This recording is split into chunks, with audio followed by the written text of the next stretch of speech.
তো আপনি যদি আপনার ব্যাংকে ডেবিট লিঙ্ক করার জন্য আপনি এনপিসি এর অফিসিয়াল ওয়েবসাইটে যাচ্ছেন এবং এনপিসি এর অফিসিয়াল ওয়েবসাইটে যাওয়ার পর আপনি যখন আপনার ব্যাংকে ডেবিট লিঙ্ক করতে যাচ্ছেন সেক্ষেত্রে এই 500 যে ইউরো এটা আসছে এবং অনেক সময় আসছে যে ইউর রিকোয়েস্ট ইনভ্যালিড। তো আজকের এই ভিডিওতে আমরা জানবো যে এই যে সমস্যা এটা কেন আসছে এবং কবে বা আপনাদের যে এই সমস্যা কীভাবে সমাধান হবে আজকের এই ভিডিওতে আমরা স্টেপ বাই স্টেপ জানবো। তো চলুন জেনে নিই। তো সর্বপ্রথম আমি এখানে ব্যাক করে নিচ্ছি এবং ব্যাক করে নেওয়ার পর তোমাদেরকে আমি এখানে স্টেপ বাই স্টেপ দেখাবো। তো তোমরা দেখতে পাচ্ছ আমি কিন্তু এখানে এনপিসি এর যে অফিসিয়াল ওয়েবসাইট সেটা আমি এখানে ওপেন করে নিয়েছি এবং ওপেন করে নেওয়ার পর এই যে অফিসিয়াল ওয়েবসাইট এই ওয়েবসাইট কিন্তু একদম সঠিকভাবে ওপেন হয়ে যাচ্ছে। আমরা যখন এখানে 3 লাইনে ক্লিক করার পর আমরা কাস্টমারে ক্লিক করার পর আমরা যখন এই বেস অপশানে ক্লিক করছি, ক্লিক করার সঙ্গে সঙ্গেই এখানে দেখাচ্ছে যে you are being redirect to the base. তো এখন কথা হলো যে এই সমস্যার সমাধান কিভাবে হবে। তো চলুন আমরা এক এক করে সমস্ত বিষয়টা জেনে নিই যে কেন এই সমস্যা আসছে বা কীভাবেই বা তোমাদের এই সমস্যার সমাধান হবে। তো দেখুন, বর্তমানে আপনারা জানেন যে আমাদের বর্তমান রাজ্য সরকার অতএব আমাদের যে মুখ্যমন্ত্রী তিনি কিন্তু ঘোষণা করে দিয়েছেন যে এখন থেকে যে সমস্ত প্রকল্পের টাকা দেওয়া হবে সমস্ত প্রকল্পের টাকাই কিন্তু এখানে ডেবিটের মাধ্যমে পাঠানো হবে।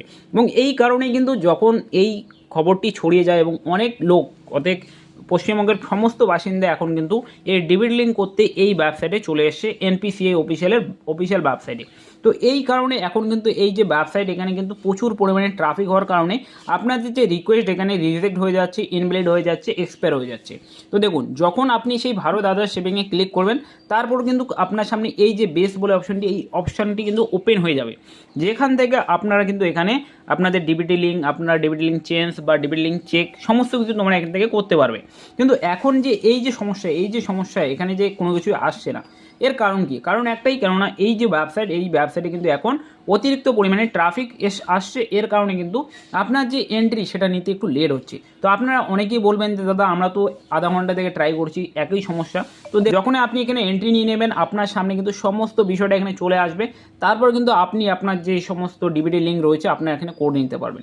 তো এখন অনেকেরই মনে প্রশ্ন যে দাদা আমাদের তো এখানে ডেবিট লিঙ্ক আমার করার প্রয়োজন নেই, আমি আসছিলাম আমি চেক করার জন্য যে আমার কোন ব্যাংকে রয়েছে। তো দেখুন, আপনি যদি এখান থেকে এখন চেক করতে না পারছেন সেক্ষেত্রে আপনি চাইলে আপনি কিন্তু ইউডিআই যে অফিসিয়াল ওয়েবসাইট অথবা আধারের যে অফিসিয়াল ওয়েবসাইট সেই আধারের অফিসিয়াল ওয়েবসাইটে গিয়েও কিন্তু আপনি এই যে ডিবিটি লিঙ্ক আপনি কিন্তু চেক করে নিতে পারেন যে আপনার আধার কার্ডে কোন ব্যাংকের ডিবিটি লিঙ্ক করা উচিত। সেক্ষেত্রে আপনাকে কী করতে লাগবে, আপনাকে মাই আধারে লগ ইন করতে লাগবে। লগ ইন করার পর আপনাকে ব্যাঙ্ক অ্যাকাউন্ট সেকশনে গিয়ে আপনাকে দেখতে লাগবে।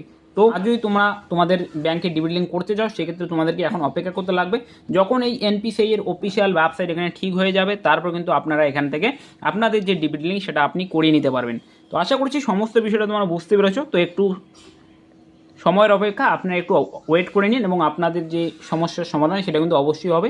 তো এর জন্য আপনি চাইলে চ্যানেলটি সাবস্ক্রাইব করে রাখতে পারেন, যখনই নতুন কোনো আপডেট চলে আসবে যে ওয়েবসাইট ঠিক হয়ে গেছে সেক্ষেত্রে আমি কিন্তু ভিডিও বানিয়ে জানিয়ে দেবো। তো অবশ্যই সাবস্ক্রাইব করে রাখুন আর মিলছি পরের ভিডিওতে।